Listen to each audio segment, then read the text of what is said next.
So I feel like just first to normalize that conflict is completely normal and it's healthy. It's a huge part of growing and change individually and in your relationship. I'm thinking of that one country song. I don't know who it's from, but it's like, we don't even fight anymore. It's like their love is so disconnected and numb. We don't even fight anymore. So actually fighting is a good sign that you still care, even if that sounds strange. So just to know, to have that preventative mindset of conflict is healthy.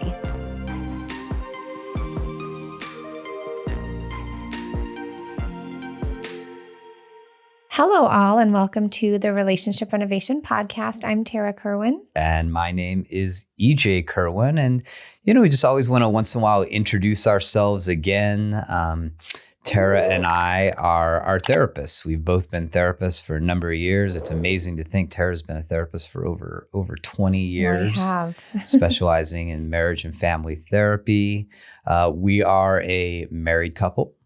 Blended family. We are a blended family. Tarah went from 0 kids to 4 kids in 18 months. Yes, I did. And then we opened up a couples counseling center. We have a really thriving couples counseling center in Tucson, Arizona, with over a dozen therapists. Yeah. And we've been doing this podcast for 4 years now, of really just sort of getting the message out that having a relationship is not the easiest thing in the world, but with thoughtfulness, with intentionality, with skills that we can work towards having a securely attached relationship. Yes, and the Relationship Renovation name itself is the program that EJ and I developed that we have taken couples through, and now that our therapists take couples through, which really does provide emotional safety and skill building so that you can have a secure, trusting, loving relationship. And even when you go through those difficult times, because you will, you know that it'll be okay. And there won't have to be all those threats of I'm done, we're leaving, all that good stuff, which kind of leads into our topic today. Well, and there's also, I think it's important to say, like, one of the things that really is like at the heart of our program and our perspective is that our upbringing has a profound effect on how we function in our relationship. And that oftentimes we see, our partner as the problem, or that, hey, this just isn't the right relationship. It just, this isn't right. It doesn't work. And when I'm still guilty of that sometimes. Yeah, I mean, we all are, because it's much easier to look at the external because we can see it than the internal. That's what's going on within us. But when I gain a deeper understanding of my unconscious triggers and how I have patterns of thought and behavior and feelings that were derived from my early years. Mm-hmm. When I understand that about myself, and when I understand that about Tarah, then it gives us it gives us some chance to change and to get better at being in relationship together. To change, to get better, and to have more compassion about your partner, which is the thing that starts to really rupture when repetitive arguments begin. So I really wanted to put that in there because both people have to do the work in the relationship. Yeah. Because if I'm doing my work and I'm like letting you know the triggers and what happened, but you're not doing that, then I don't get to know you. So I won't build compassion towards you. And then I'll just be like, this isn't working. But because we've both decided we really want this to work, even though it's really, really hard at times, we both do our work, and that's what we kind of bring our couples through or talk about on our podcast, that it's not supposed to be all roses and dandelions and rainbows. Absolutely not. In fact, and if you have a relationship like that, reach out because we want to interview you. Yeah. Well, and in fact, that's like a dangerous belief, right? It's like this belief that we should be in the honeymoon phase perpetually. And man, that's just not the case. It just can't. It can't function that way, that things are going to get real at some point. And can I share something really quick? Yeah, absolutely. Because I always know that that's true. Like when I'm watching like Hallmark romantic movies and I'm like, oh, that's just not us. We're not like that anymore. And then I immediately am like, that is not reality. Like, do I wish that sometimes? Like, is that fantasy land? Sure. But I'm automatically restructuring, like, that's not reality. Like, That is not how love works when you're together and you're facing a lot of challenges and navigating life changes together. And so it helps me kind of get back on earth. Yeah. Well, and I think that that's like a perfect segue into our topic today. And we're lucky enough where we have a really, robust audience of people listening to us now who are writing into us. You can always send us an email at info@relationshiprenovation.com. And they're sending us, stories and scenes from their life, and then asking us to give a little bit of advice. And so we have a listener email that I'd like to read today. Absolutely. And thank you so much for this email. Yeah, absolutely. Thank you, everybody who's continuing to write in, because it just gives us, such a perception into what's going on out there. And it allows us to provide support and feedback only because we've gone through all of the trenches too. So yeah. So this listener starts by saying, "Hi, I wanted to reach out to say thank you. My relationship has recently hit a rock bottom. I've been working hard to make changes to be a better man and to be a safe space for my wife. I found your podcast and haven't been able to put it down. Over the past few weeks, it has helped me tremendously. From communications to expectations to in-law problems to hormone issues. A lot of stuff going on for all of us, right? I love it. We've hit everything. Yeah. Every episode has touched on problems that we have in our partnership. Everything has been so helpful and a true game changer for me. Personally, I have started therapy, but I wish I had the opportunity to work with you, but these podcasts have changed my life and given me hope for the future." Thank you. That's so nice to say. One topic I would love to hear on the podcast is how to come back together after a blowout fight. My wife has PTSD from her past, and I push almost every one of her triggers, not to mention the pain I've caused in other ways throughout the relationship. We both love each other and are working to build our relationship back to a great place, but would love to hear any tips or mindsets on how to come back from those really difficult fights. Life is chaotic. Thank you for all you do to help us navigate the chaos to make our relationship a priority. I have goosebumps all over my body. Yeah. Yeah, because I can relate to a lot of that email. Yeah, I mean, when he said, "I love my wife very much, but we still keep." I trigger her all the time. I definitely relate to that because I adore you. I love you very much, and there are times where I feel like, man, I just make her feel horrible. Well, I'm going to love this podcast today because we are going to give you some very valuable resources and feedback and ways to be in it together, even when you are triggering each other like mad. Yeah. Yeah. I mean, we just had an episode, 2 or 3 episodes where we talk about a big conflict that we had. It was one of the biggest December, ones in years. And it felt so destabilizing, so scary, was just extremely tough. And we had to bounce back. We're here and that's together. Exactly what this listener is talking about. Right. How do you bounce back? So I feel just first to normalize that conflict is completely normal and it's healthy. It's a huge part of growing and change individually and in your relationship. I'm thinking of that one country song. I don't know who it's from, but it's we don't even fight anymore. It's their love is so disconnected and numb. We don't even fight anymore. So actually fighting is a good sign that you still care, even if that sounds strange.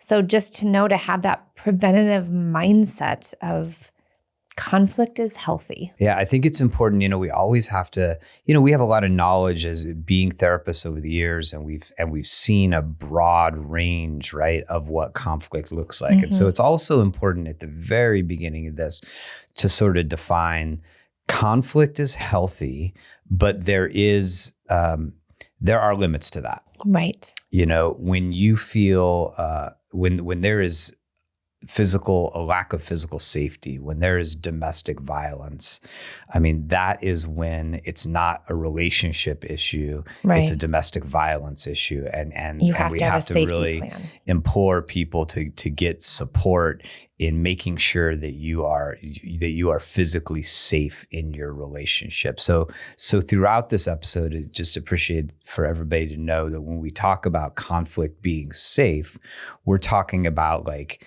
you know, when things get very heated, when voices are raised, maybe even there's cursing, you know, but it's when there's like a 3-day silent treatment after. Yeah. It's not to the point where you feel like I am in danger. If you are in danger, then you have to look at local resources as far as support, whether you're whichever side of it you're on, where you're the person who acted out in a violent way, or you're the person who is the victim in that situation. You have to, you know, step out and take care of yourselves there. And really our goal, intention maybe is how to just keep getting better and better at it. It's not like, oh, I've got this tool now and now our conflict is going to be awesome. Like we're going to get through this. It has been 13 years that we continue to work on getting better with conflict. And even when we're with our couples, you know, when we're reviewing goals and stuff, we look at intensity, frequency, duration, because couples will come in and they've been doing great. They're like, we had another fight. We're like, well, yeah, that's inevitable. But look, when you first came in and we were developing goals, you guys were fighting 2 to 3 times a week. The intensity was at an 8 on a 1 to 10 scale. And the duration would last 3 days because so-and-so would do the silent treatment and then you couldn't come back. And even if you did come back, you weren't repairing it. And now let's look at it. And usually the intensity is significantly lower. The frequency is maybe once every couple of weeks, and the duration is within 12 hours, right? Because we're always teaching couples, don't let it go past 12 hours. Try to repair it if you can. And so again, knowing that like conflict is inevitable, but we keep getting better at it, and patience, because we're not going to use those healthy coping skills all of the time. Yeah.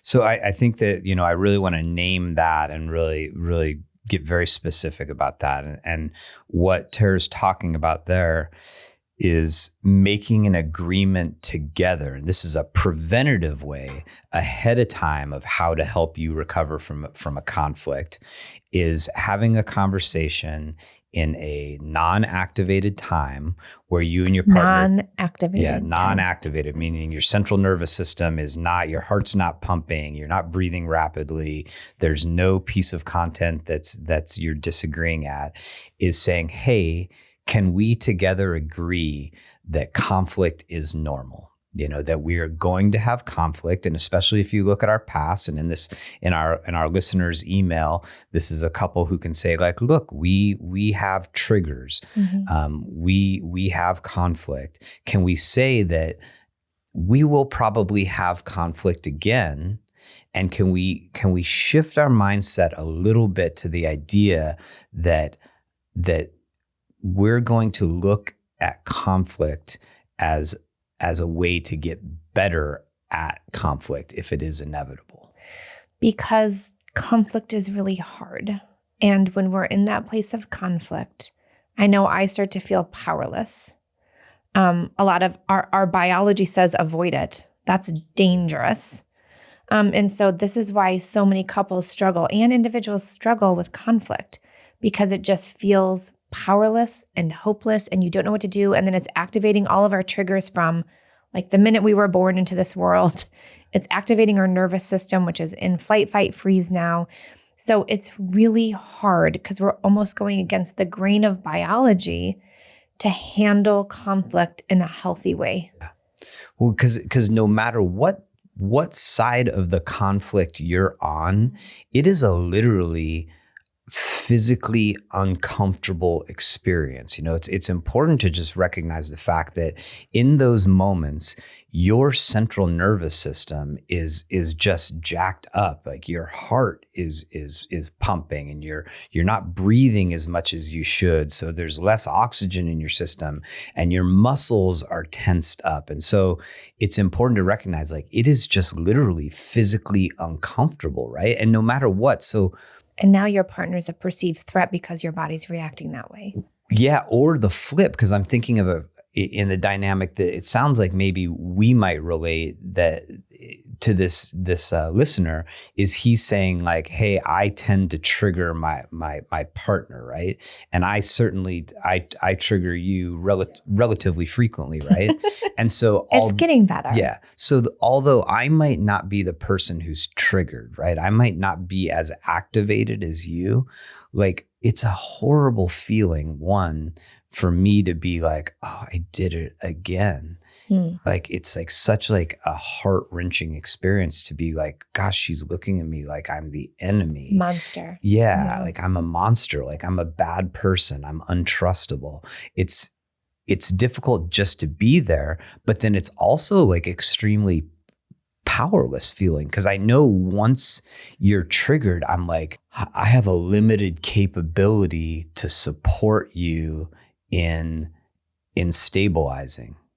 And I have to share this because, right, this listener is talking about his wife's PTSD. I also have PTSD.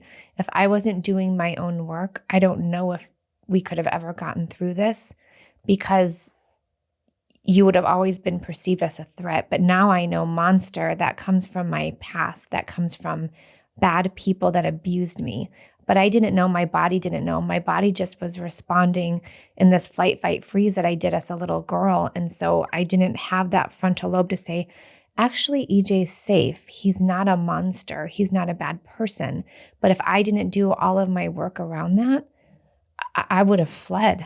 And if you wouldn't have understood why I perceived you in that way, you know, that's where that compassion piece comes in. Like, you're understanding why it's happening. And although you feel like that bad person, imagine if you weren't doing your own work, you would be like, I just keep hurting her. I can't do this anymore. Or I'm not sure. But. Well, and it's confusing, I'm sure, for you as well, because sometimes I have done something that's lame. You know, I have done something where I didn't stay consistent, or I didn't meet an expectation that we've talked about over and over. So like sometimes I do trigger you, and maybe it's really like it was something benign I did, and I, you know, it's just a trigger, and I didn't, you know, sort of screw up, you know. But then sometimes, probably more frequently, your triggers are based upon legitimate frustrations that you have with me. Right. You know? And so it's got to be, I imagine, from your side and from this listener's partner's side, is like confusing, because it is like, I am frustrated and angry at their behavior, but they're not a monster. Right. So big arguments to me happen because maybe things haven't been talked about, and one or the other is like letting it build inside. And so I remember when you and I would have like maybe these big arguments like twice a year, and I would be like, yes, it's happened. We can talk about this. And EJ's in tears, and like, this was really hard to get to because you had that avoidant style attachment. And I was always like, I need this and I need this. And here's what I'm like frustrated about. And I had this voice constantly, and you were avoidant. And so again, it would like build up. And then we'd have this like massive blowout. And then I would feel so relieved and so much more connected to you, because we were able to like, you were able to soften, and whether it was be vulnerable, but yeah. And now you're getting better and better at it. And so again, like looking at that individual piece, like, do I avoid conflict? Because if I avoid conflict, your partner probably feels confused by your needs or what's going on for you internally. I know I felt that way. And so the more you're able to express your needs and frustrations weekly, daily, it doesn't build up. It doesn't lead to the big explosion. And then I also remember I would feel this sense of relief and like, oh my gosh, so close to you. Like, oh, let's go like watch a show together or something. And you would take a couple of days. Like I'd like a hangover from it. Yes. And so I would just want to bring in this piece that everybody's going to have a different process right? Because the idea is, how do we come back together after a big fight? I was like, let's snuggle, love you, feel so close. You're like deer in the headlights for 2 days. So that, I mean, that's a great intervention that we could offer this couple, is saying, could you guys have a discussion about how both of you recover or what happens in the hours and days after a conflict. Could you have a discussion and sort of do a little bit of a, Monday morning quarterback autopsy of autopsy might be the wrong word. But could you have a discussion about what are the patterns after the conflict so that you can understand each other better? Because like Tarah said, like our understanding is sometimes after those conflicts, when she comes back, she feels closer. Sometimes after those conflicts, I feel sort of numb and checked out. And if we're not careful, that could then re-agitate us, where she comes back and is like, okay, we had that, let's connect. And I could be like, oh, let's not connect. And then that could reignite us. And so could you as a couple have a discussion about how each of you react afterwards and ways you might be able to sort of patch? Because I know personally what I need to do after conflict is I need to be like, okay, I can't go into a shell. I can't back off into a cave. That was like so significant, because when you would come back, that made me feel so happy, even though you were uncomfortable. Like seeing you do your work was a huge piece of me building emotional safety with you around my own PTSD triggers. So Thank you for that. One thing I did want to say is that we have so many different interventions to understand what our triggers are, to be able to kind of get back into your window of tolerance after a big fight so that you guys can come back to understand it. But understanding it is really important, because a lot of couples just, okay, that's over. We'll put that baby under the rug. And then another month, another 2 months, another week, it's going to blow up again. You have to have some type of resolution. And resolution doesn't mean like it's fixed. Resolution's like, listen, we cannot come to an agreement around this, but we're both agreeing that we're going to kind of take this off the table. Maybe we're going to go into couples therapy, not sure. So just know that you have to always come back from this conflict and make sure there's some type of resolution to it and address it. Yeah. And so I think a piece of insight that's really useful, because what we're doing is we're telling this couple at some point, you guys have to come back together and you have to talk. But in order to do that, you have to be in a phrase that we learned over the years is window of tolerance, right? That both of you have to be in a place where your central nervous systems are calm, where you're in a non-activated state. Because if one of you is not in the window of tolerance, then there's a high likelihood it's not going to go well. And so you have to be able to step away and really you have to self-soothe. I mean, and that's more difficult sometimes for one partner than the other. I know like we had like a smaller conflict a few nights ago, and maybe for one of the first times in a while, like I was able to sort of help you come back into the window of tolerance. But that takes a lot of work, right? And at first with this couple, really introducing that concept of each of you looking at like, how do I know that I'm in the window of tolerance, that we can reapproach this conversation and I'm starting from an even point. And a lot of that too is somatically, because our thoughts will totally limit us to getting into that window of tolerance. It's like, I'm going to relax my body. I'm going to breathe. I'm going to take a time out. I'm going to get out of this stimulus environment that's creating a lot of stimulation. Somatically is a really great way to get back into that, because now your brain is releasing chemicals that say, okay, I'm not in flight, fight, freeze anymore. But there is that kind of piggybacking after what you just said. There's this idea of emotional triage. Yeah. And could you share a little bit more, because you kind of came in, helped me. I was having a hard time getting out of my window of tolerance, hence also hormone time. Yeah. So that's when you're really triaging with me. So an important concept is emotional triage. And it's just this idea, just like an EMT, when they come to an accident, that there are some who are in need of immediate care and others that their care can wait a moment. And in a relationship, it's sort of that identifying both partners looking and be like, who needs more care right now? And if I notice like, wow, I'm less activated, then maybe I can be there for Tarah, that I can talk at a slower pace. I can remember things that she told me in previous arguments that might help in that moment. Like I might be able to help her return into her window of tolerance. And I don't mean to laugh, but I'm just thinking of like on my cycle days, like 5 straight days, like emotional triage, like it's always going to be on you. Well, and then, there's just that awareness of that like, hormones, of being preventative, of knowing like when are the times of month, what are the topics, just having that awareness so that you might just be aware like, hey, this might be a difficult day for us. And one of the things that couples get very like flustered in is there's this idea like they should just know what I need.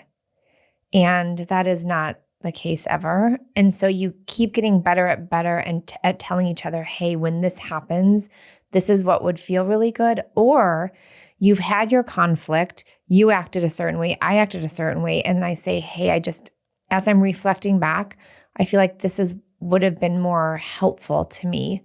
And then we teach each other what we need, because we both need different things during, when we're activated, when we're triggered. Yeah. I mean, so I think that is like incredibly important. What Tarah's talking about there is that. Thank you. Well, you're welcome. is that you need some process. We have our like relationship renovation program that we work with couples here in Arizona. We also have relationship renovation at home, which is an online program. You can check it out through our website.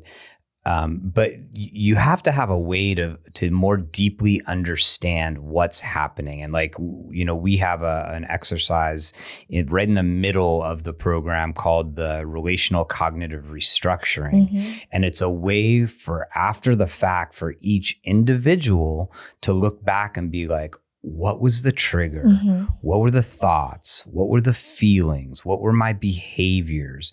What were the negative core beliefs that were activated in that moment? Can I share something? Because the thoughts, feelings, behaviors, those are automatic. We're not like, I'm going to think that and I'm going to act that way. They're automatic. We do not have access. We get hijacked, bam. But they are a symptom of negative core beliefs that we have developed our entire lives.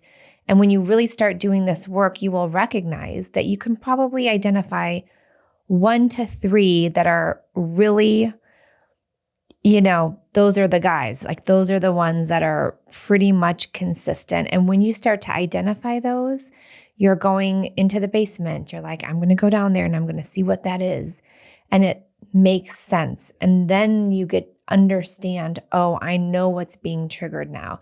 But you have to start to understand what it is outside of all of the automatic thoughts, feelings, and behaviors. Yeah. And for me, that's like the real like ribbon on top of this whole idea of like conflict as being opportunity for growth, is that the conflicts that Tarah and I have gotten into over the years. I love that you just brought that in this way. Yeah. And the difficulties that we've had that sometimes feel like, oh, maybe we're not supposed to be together, are the exact like indicators of my deepest growth, of Tarah's deepest growth. And so having that mindset of like, oh, I just realized that triggers this feeling that I am like all alone in this world. Yeah. Or I'm insignificant. Yeah, or I'm insignificant. Invisible is a big one. Yeah. For me. And then I can work on that personally and realize like, wow, that's going to make me feel so much more stable as a human being. And it's going to make me feel more whole. And the lucky thing also is it's probably going to contribute to us having a much better relationship. Mm-hmm. In our lobby, when you walk in, there's this, I'm sure a lot of you who've listened to all of our podcasts have heard this multiple times, but there's a chalkboard that says, our partner is our greatest teacher. Be patient for the lessons. And it's so true. Like all of my triggers, when I get to understand them, because the person that we are in an intimate relationship is the person that's going to be triggering all of our stuff. My kids somewhat, friends somewhat, but that intimate partner, bam, there it is. And it is uncomfortable. But if I'm willing to look at what that is, I get to grow as a person. You get to understand me better. Hence, reduced conflict or having the skills to navigate conflict much healthier. That is. So to our listener, one, thank you so much for reaching out, for telling us about the struggle you and your partner have. We're with you. I mean, we don't preach from a mountaintop here. We've had our share of really difficult moments over the years, and we've adopted this mindset that we talked to you about. That even though those are really, really gut-wrenching, heart-wrenching moments. Mm-hmm. They are also moments that are going to help us feel much more connected to our partner. And if you want any information on that cognitive relational restructuring, you can send us an email and I will be gladly to share that intervention, because that is our goal, is to just help people in this world suffer less, help couples suffer less, and find ways to get curious about each other again and understand our deepest wounds. And when our partner can do that, that's like freedom. That's acceptance. And that's really what we want as humans. We don't want to be rejected. We want to be accepted. Yeah. So thank you to all of our listeners out there. Keep reaching out to us, info@relationshiprenovation.com. Also our website, relationshiprenovation.com. We have a web form that you can fill out and get more information from us, or put in an idea for an episode. Please, just share our podcast with someone who it might be useful for them to hear this information. That's how we continue to grow this community of people who's dedicated to individual growth, who's dedicated to fostering the loving, secure relationship that we all deserve. And I'm just going to keep saying this because it's our second video podcast. You can also share it on YouTube now. Yeah, absolutely. Check us out on YouTube. All right. So thank you for listening. And as always, take care of yourself, take care of each other. You deserve awesomeness. Bye-bye. All right. Bye-bye.